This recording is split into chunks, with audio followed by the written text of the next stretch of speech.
ಮಾಜಿ ಮಸಾಲ. ಎಂತ ಅಡಿಗೆಯ ರುಚಿಯಾಗೋ ರಹಸ್ಯವು 20 ರೂಪಾಯಿ. ಈಗಾಗಲೇ ಬಿಡದಿ ಟೌನ್ಶಿಪ್ ವಿರೋಧಿಸಿ ದೊಡ್ಡ ಮಟ್ಟಿಗೆ ಈಗಾಗಲೇ JDS ಪಾದಯಾತ್ರೆಯನ್ನು ಕೂಡ ಹಮ್ಮಿಕೊಂಡಿದೆ. ರೈತರ ಪರವಾಗಿ ಇವತ್ತು 2ನೇ ದಿನದ ಪಾದಯಾತ್ರೆಯನ್ನು JDS ಮಾಡ್ತಾ ಇದೆ. ಇವತ್ತಿನ 2ನೇ ದಿನದ ಪಾದಯಾತ್ರೆಗೆ ಮಾಜಿ ಪ್ರಧಾನಿ HD ದೇವೇಗೌಡರು ಚಾಲನೆ ಕೊಡ್ತಾ ಇದ್ದಾರೆ. ಇದೇ ವಿಚಾರವಾಗಿ ಮಾತಾಡಲಿಕ್ಕೆ ಮಾಜಿ ಪ್ರಧಾನಿ HD ದೇವೇಗೌಡರು TV9 ಜೊತೆ ಜಾಯ್ನ್ ಆಗ್ತಿರೋ ನೇರವಾಗಿ ಮಾತಾಡಿಸ್ತಾ ಹೋಗ್ತೀನಿ. ಸರ್, ಈಗ ಬಿಡದಿ ಟೌನ್ಶಿಪ್ ಪಾದಯಾತ್ರೆ ದೊಡ್ಡ ಮಟ್ಟಿಗೆ ಮಾಡ್ತಾ ಇದ್ದೀರಿ. ರೈತರ ಪರವಾಗಿ JDS ಬೆಂಬಲ ನೀಡಿದೆ. ಇವತ್ತು ನೀವು ಕೂಡ ಪಾದಯಾತ್ರೆ ಭಾಗಿಯಾಗ್ತಾ ಇದ್ದೀರಿ. ನೋಡಿ,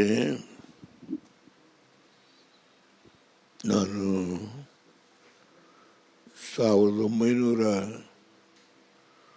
1995 ನಾನು ರಾಮನಗರದಿಂದ ಕರ್ನಾಟಕದ ವಿಧಾನಸಭೆಗೆ ಆಯ್ಕೆಯಾದದ್ದು ಎಲ್ರಿಗೂ ಗೊತ್ತಿರೋ ವಿಷಯ. ಅದು ಬಿಡದಿ ಸೇರಿದಂತೆ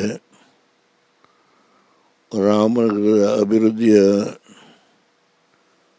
ವಿಷಯದಲ್ಲಿ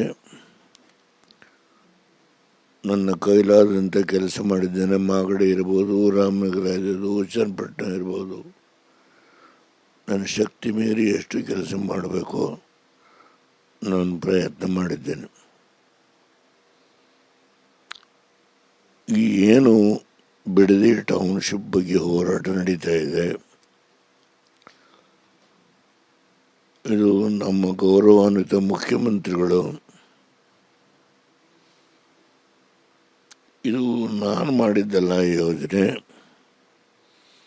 ಕುಮಾರಸ್ವಾಮಿಯವರು ಮುಖ್ಯಮಂತ್ರಿ ಆಗಿದ್ದಾಗ ಮಾಡಿದ್ದು. ಅದನ್ನು ಅನುಷ್ಠಾನಕ್ಕೆ ನಾನು ತರ್ತೇನೆ ಅಂತ ಹೇಳಿದ್ದಾರೆ. ಹಾಗೆ ಹೇಳುವ ಹಿನ್ನೆಲೆಯಲ್ಲೇ ಮತ್ತೊಂದು ಮಾತೇನು ಹೇಳಿದ್ದಾರೆ ಅಂದರೆ, ನಾನು ಜಮೀನು ಯಾರಿಂದಲೂ ಒತ್ತಾಯವಾಗಿ ಪಡ್ಕೋದಕ್ಕೆ ಇಷ್ಟಪಡೋದಿಲ್ಲ.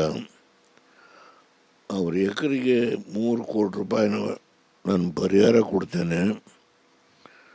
ಕುಮಾರಸ್ವಾಮಿಯವರು 25 ಲಕ್ಷ ಕೊಡ್ತೀವಿ ಅಂತ ತೀರ್ಮಾನ ಮಾಡಿದರು.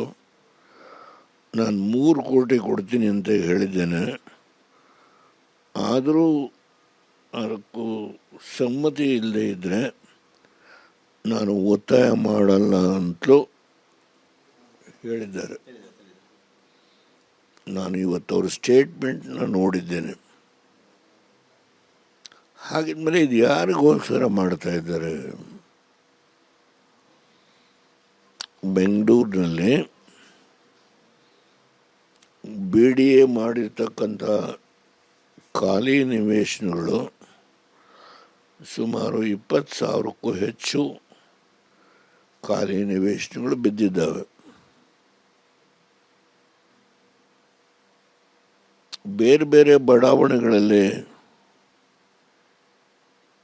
ಏನು ಸೈಟ್ಗಳು ಮಾಡಿದ್ದಾರೋ, ಈಗ ಕೆಂಪೇಗೌಡ ಯಾರ್ಯಾರು ಹೆಸರುಗಳು ಹೇಳಲಿಕ್ಕೆ ಹೋಗಲ್ಲ, ಈಗ ಅಲ್ಲಿ ಸೈಟ್ಗಳು ಖಾಲಿ ಬಿದ್ದಿದ್ದಾವೆ. ಅದು ಕೂಡ ಯಾರು ತೆಗೆದುಕೊಳ್ಳೋರು ಇಲ್ಲ. ಈ ಹಿನ್ನೆಲೆಯಲ್ಲಿ ಇಲ್ಲಿ ಇವರು ಅಧಿಕಾರಕ್ಕೆ ಬಂದ 60 ದಿನದಲ್ಲೇ ಇಷ್ಟೊಂದು ತರಾತುರಿ ನೋಟಿಫಿಕೇಶನ್ ಮಾಡಬೇಕಾದ ಅವಶ್ಯಕತೆ ಏನಿತ್ತು? ಇವರೇ ಪಾರ್ಟಿ ಅಧ್ಯಕ್ಷರು, ಇವರೇ ಡೆಪ್ಟಿ CM, ಇವರೇ ಬೆಂಗಳೂರಿನ ನಗರಾಭಿವೃದ್ಧಿ ಎಲ್ಲ ಇವ್ರ ಜವಾಬ್ದಾರಿನೇ. BDA, planning authority, Bengaluru water supply sewerage board ಯಾವುದಿಲ್ಲ, ಎಲ್ಲ ಇವ್ರದೇ. ಈಗ ಕಳೆದ 3 ವರ್ಷದಿಂದ ಇಷ್ಟೊಂದು ಅಧಿಕಾರವನ್ನು ಇಟ್ಕೊಂಡಿದ್ದಂಥ ಡೆಪ್ಟಿ CM ಅವರು ತರಾತುರಿ ಈ 60 ದಿವಸದಲ್ಲಿ ಹಿಂದೆ 2008ರಲ್ಲಿ ಕುಮಾರಸ್ವಾಮಿಯವರು ಮುಖ್ಯಮಂತ್ರಿಗಳಾಗಿದ್ದಾಗ ಇದನ್ನು ಮಾಡಿದ್ರು, ಅದನ್ನು ನಾನು ಮುಂದುವರಿಸ್ತೀನಿ ಅಂತ ಹೇಳಿ ಎಷ್ಟು ವರ್ಷ ಆಯಿತು. ಇದು ಯಾರನ್ನ ಮೆಚ್ಚಿಸ್ಲಿಕ್ಕೆ ಈ ಮಾತನ್ನು ಹೇಳ್ತಾರೆ? ಇದರ ಹಿನ್ನೆಲೆ ಏನಿದೆ? ಜನಗಳು ಯಾರಾದರೂ ಇಲ್ಲಿ ಸೈಟ್ ಬೇಕು ಅಂತ ಕೇಳಿ ಅರ್ಜಿ ಹಾಕಿದ್ದಾರ? ಈಗ ನಾನಿದ್ದ ಕಾಲದಲ್ಲಿ 3,000 ಎಕರೆ ಟೊಯೋಟಾ ಕೊಡಬೇಕು ಅಂತ ಪ್ರಶ್ನೆ ಬಂತು, ಕೊಟ್ವಿ. ಇಲ್ಲಿ ಯಾರಾದರೂ ಬಂದಿದ್ದಾರಾ? ರಾಮನಗರದ ಅರ್ಜಿಗೆ ಸೈಟ್ ಬೇಕು ಕೇಳಿದ್ದಾರೋ? ಮಂಡ್ಯದವ್ರು ಕೇಳಿದ್ದಾರೋ? ಬೆಂಗಳೂರವ್ರು ಕೇಳಿದ್ದಾರೋ? ಯಾರು ಕೇಳಿದ್ದಾರೆ? ಇದು ಯಾರಿಗೋಸ್ಕರ ಮಾಡ್ತಾ ಇದ್ದಾರೆ?